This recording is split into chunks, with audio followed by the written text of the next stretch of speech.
Hello everyone. तो आज हम लोग बात करने वाले हैं ईरान और वेनेजुएला के तेल से संबंधित विवादों के बारे में। जैसे कि यहाँ पे डोनाल्ड ट्रंप उन्होंने यहाँ पे कहा है कि भारत अब ईरान की जगह वेनेजुएला से तेल खरीदेगा। तो ये आज की न्यूज़ में आई हुई थी। तो इस वीडियो में हम लोग इस पूरी घटनाओं को यहाँ पे देखेंगे। तो आइए हम लोग इस वीडियो को यहाँ पे समझते हैं। सबसे पहले इसकी जो मुख्य बिंदु है उसके बारे में हम लोग यहाँ पे देख लेते हैं। ट्रंप ने कहा है कि भारत अब ईरान की जगह वेनेजुएला से कच्चे तेल जो है वो ख़रीदेगा। साथ में उन्होंने ऐसा कहा है कि अगर भारत ईरान के साथ में तेल का आयात करता है तो फिर भारत के ऊपर जो टैरिफ है वो बढ़ा दिया जाएगा। तो यहाँ पे अब भारत के पास एक ऑप्शन है कि वो वेनेजुएला से जो है कच्चा तेल खरीद सके। फिर इस वीडियो में हम लोग यहाँ पे देखेंगे कि 2019 के बाद वेनेजुएला से जो कच्चा तेल है वो भारत आयात करना बंद कर दिया था। तो वो किस कारण से यहाँ पे बंद कर दिया था उसके बारे में देखेंगे। साथ में हम लोग यहाँ पे दुनिया के 10 सबसे बड़े तेल भंडार वाले देश के बारे में भी यहाँ पे देखेंगे। तो आइए सबसे पहले हम लोग अपनी जो मुख्य बिंदु है उससे पहले समझते हैं विस्तार से। सबसे पहले यहाँ पे भारत अब ईरान की जगह वेनेजुएला से तेल खरीदेगा। तो इस पूरी घटना को यहाँ पे समझते हैं। अमेरिका के राष्ट्रपति डोनाल्ड ट्रंप ने कहा है कि भारत अब ईरान के बजाय वेनेजुएला से कच्चा तेल खरीदेगा। ये जो सौदा था ये अमेरिका और भारत के बीच में पहले ही हो चुका है, ऐसा डोनाल्ड ट्रंप ने कहा है। लेकिन इस बारे में देखा जाए तो अभी तक भारत की जो सरकार है उनकी प्रतिक्रिया अभी तक जारी नहीं हुई है। एक तरफ जो अमेरिका के डोनाल्ड ट्रंप इन्होंने चीन को भी ऑफ़र किया है कि वो चाहे तो वेनेजुएला से कच्चा तेल जो है वो भी खरीद सकता है। अब हम लोग यहाँ पे बात करने वाले हैं कि ऐसा क्या कारण है जो अमेरिका ईरान की जगह अब वेनेजुएला से जो तेल है वो लेने के लिए कह रहा है। तो अमेरिका का वेनेजुएला के तेल क्षेत्र पर पूरा ही नियंत्रण है। जैसे कि हम लोग यहाँ पे जानते हैं कि कुछ समय पहले जो वेनेजुएला है वहाँ के जो राष्ट्रपति निकोलस मादुरो जो थे उनको जो है डोनाल्ड ट्रंप ने गिरफ़्तार कर लिया था। उसके बाद उसके जो एरिया थे उस पर अपना नियंत्रण स्थापित कर दिया था। तो वहाँ के जो ऊर्जा क्षेत्र है वहाँ पर भी जो अभी अमेरिका का ही नियंत्रण है। तो इससे जो है जो भी लाभ होगा तेल की बिक्री होने पर उन सारी चीज़ों में अभी अमेरिका का ही यहाँ पे पूरी तरह से अधिकार है।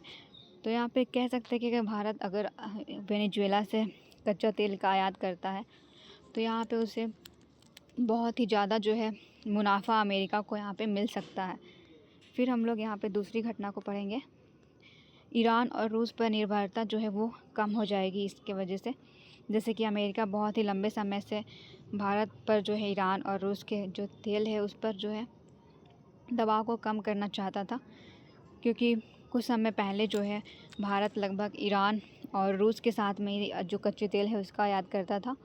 लेकिन कुछ समय बाद फिर उसके बीच में जो रुकावट आ गई थी।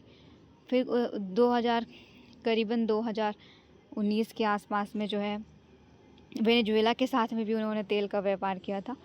लेकिन फिर जो है अमेरिका के डोनाल्ड ट्रंप है उन्होंने वहाँ पे टैरिफ लगा दिया था, जिसकी वजह से फिर वो वापस ईरान और रूस पर ही कच्चे तेल के लिए निर्भरता यहाँ पे हो गए थे। तो यहाँ पे वो इन निर्भरता को ही कम करना चाहते हैं। अब हम लोग यहाँ पे बात करेंगे कि भारत को इससे क्या लाभ होगा अगर भारत इस समझौते को स्वीकार कर लेता है। तो जैसे कि भारत और वेनेजुएला के संबंधों में यहाँ पे जो नई प्रकृति है वो देखा गया है। उन दोनों देशों के बीच में बहुत ही ज़्यादा प्रगति हो सकती है। वेनेजुएला और भारत के बीच में अच्छे संबंध जो है स्थापित हो सकते हैं अगर भारत उनसे जो है कच्चे तेल खरीदेगा तो। और यहाँ पे ऐसा माना गया कि वेनेजुएला के जो अभी जो वर्तमान में राष्ट्रपति बने हैं उनके साथ में उन्होंने अभी फ़ोन में बात भी किया था। तो लगभग दोनों के बीच में जो संबंध है वो धीरे धीरे अच्छे यहाँ पे हो रहे हैं। 30 जनवरी को वेनेजुएला की जो कार्यवाहक राष्ट्रपति डेल्सी जो थे उनके साथ में नरेंद्र मोदी की बात हुई थी। टैरिफ और व्यापारिक दबाव जो है वो भी यहाँ पे कम हो सकता है। तो भारत को यहाँ पे टैरिफ से लाभ हो सकता है। ट्रम्प जो है लगभग यहाँ पे जो रूसी तेल खरीदने पर भारत को लगभग जो है 25% का टैरिफ जो है वो लगाता है। अगर वह वेनेजुएला से तेल खरीदेगा तो उसे जो है इस टैरिफ में छूट मिल सकती है। तो यहाँ पे जो भारत जो है अगर इस समझौते को स्वीकार करता है तो उसे हो सके तो यहाँ पे टैरिफ से जो छुटकारा यहाँ पे मिल सकता है। अब हम लोग बात करेंगे कि 2019 के बाद क्यों जो है भारत वो ईरान से तेल लेना बंद कर दिया था। तो यहाँ पे भी अमेरिका की ही चाल थी। अमेरिका ने 2019 में वेनेजुएला पर कड़े आर्थिक जो प्रतिबंध है उसे लगा दिए थे। उन्होंने सेकेंडरी टैक्सेस लागू कर दिया था। ये जो सेकेंडरी टैक्सेस जो है वो एक ऐसी नियम है या एक ऐसा बोल सकते हैं, एक ऐसी प्रणाली थी जिसमें जो देश वेनेजुएला से तेल खरीदेगा उसे अमेरिकी बाज़ार में व्यापार और बैंकिंग प्रणाली में से जो सुविधाएं है उसे रोक दिया जाएगा। तो यहाँ पे उन दिनों जो है जो हमारे यहाँ पे देख सकते हैं कि जो हमारे भारत के जो प्रधानमंत्री हैं उन्होंने यहाँ पे ईरान के साथ में जो है समझौते यहाँ पे लागू कर दिए थे। तो यहाँ पे हम लोग ऐसा कह सकते हैं कि जो डोनाल्ड ट्रम्प थे उन्होंने लगभग दूसरे देशों के साथ में जब भी भारत तेल का आयात करता था तो उन्होंने किसी ना किसी कारण से यहाँ पे प्रतिबंध लगा दिया था। जैसे कि यहाँ पे देख सकते हैं कैसे ईरान के साथ में जब वो यहाँ पे कच्चा तेल का आयात करता था तो उन्होंने उस पर प्रतिबंध लगा दिया था। जब वो यहाँ पे वेनेजुएला के साथ में व्यापार करता था तो वेनेजुएला के लिए भी उन्होंने यहाँ पे प्रतिबंध लगा दिया था। अब देखा जाए तो 2024 में दोबारा जो तेल खरीदना शुरू कर दिया था भारत। 2024 में ऐसा माना गया है कि लगभग जो है 1 लाख बैरल के हिसाब से यहाँ पे प्रतिदिन जो है देखा गया था तेल का उत्पादन यहाँ पे हो रहा था। 2025 में देखा जाए तो 41 अरब डॉलर है, इतनी की कमाई यहाँ पे होती थी। लेकिन फिर कुछ समय के बाद फिर से उन्होंने जो है टैरिफ लगा दिया था। तो इस तरह से उन्होंने बार बार प्रतिबंध लगाते गए और फिर प्रतिबंध को हटाते गए। अब उन्होंने फिर से एक नया प्रतिबंध जो है उसे हटा करके और एक समझौता जो है भारत के साथ में बनाया है कि अब भारत फिर से वेनेजुएला से जो है कच्चा तेल का आयात करे।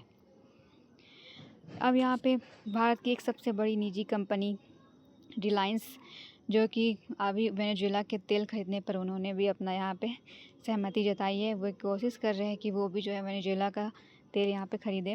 अब वो लगभग जो है अमेरिका से मंजूरी लेने की यहाँ पे कोशिश कर रहे हैं।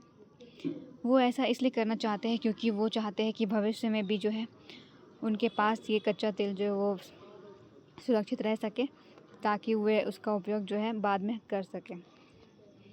यहाँ पे अब हम लोग 10 ऐसे बड़े देशों के बारे में देखेंगे जिसके पास जो है तेल भंडार सबसे ज़्यादा है। तो सबसे नंबर 1 में जो है वेनेजुएला आता है, नंबर 2 में सऊदी अरब, 3 में ईरान, 4 में यहाँ पे देख सकते हैं कनाडा है, 5 में इराक, 6 में यूएई, 7 में कुवैत, 8 में रूस, 9 में अमेरिका और 10 में जो है लीबिया। तो यहाँ पे आप लोग देख सकते हैं कि किस तरह से अमेरिका 9 नंबर में है और वो अभी वेनेजुएला जो कि 1 नंबर में इस पर अधिकार जमाया हुआ है। इसका मतलब हम लोग यहाँ पे कह सकते हैं कि अमेरिका जो है अपनी स्थिति से आगे बढ़ना चाहता है। वो चाहता है कि वो इन सारे देशों के ऊपर आ जाए और अपना जो भी अधिकार है वो इन सारे देशों के ऊपर जताए।